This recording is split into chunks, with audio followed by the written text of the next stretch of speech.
High বন্ধুরা, তোমরা সবাই কেমন আছো? আজকের এই ভিডিওটা আমার কাছের মানুষদের নিয়ে।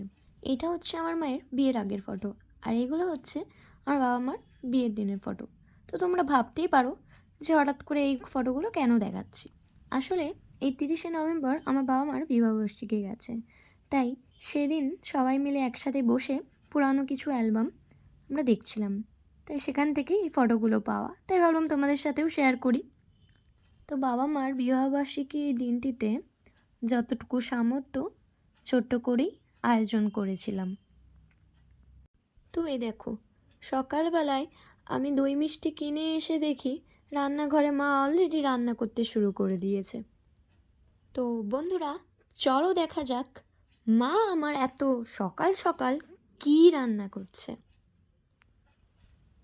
Wow, mutton! মাটন আমার ভীষণ পছন্দের, এমনকি আমার বাড়ির প্রত্যেকের পছন্দের।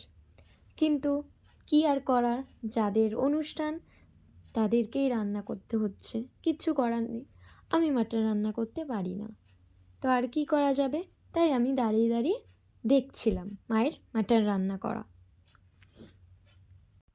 আর আমার মা না মাটন রান্নাটা খুব সুন্দর করে। আমাদের বাড়িতে যতবারই পিকনিক হবে ততবারই আমার মাকেই রান্না করতে হবে। এই দেখো, আমি রান্না করা দেখছি আর মার সাথে গল্প করছিলাম। আর আমি আর দাদা মাকে বলছিলাম আমাদের দুজনকে এক পিস করে মাংস কষা দিতে। আর এই যে ঘরে কিছু সবজি ছিল, তারপরে আমি চলে গেছিলাম এই সবজিগুলো কাটতে। প্রথমেই আমি ক্যাপসিকাম, গাজর কেটে নিয়েছিলাম, বিনস কাটছিলাম, কারণ ফ্রাইড রাইস করবো তাই।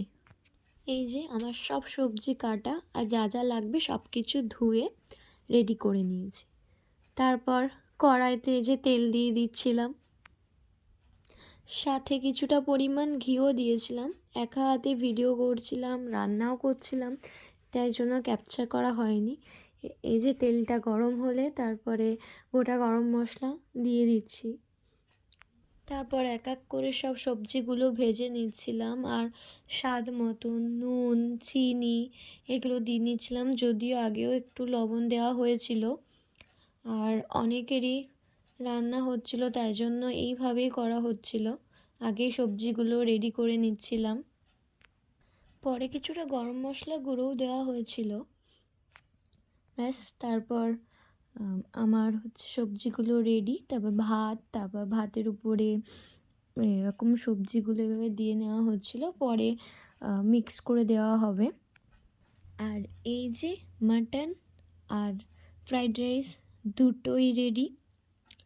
প্লেন রাইসও ছিল, যার যেটা ভালো লাগবে সেইভাবেই খাবে। আর এদিকে আমি অনলাইনে নাইকা থেকে অর্ডার করেছিলাম, সেটাও চলে এসেছে। আর স্পেশালি এটা আমি আমার বাবা মার জন্য কিনেছি। আর সেদিনের জন্য এটাই ছিল ছোট্ট আয়োজন।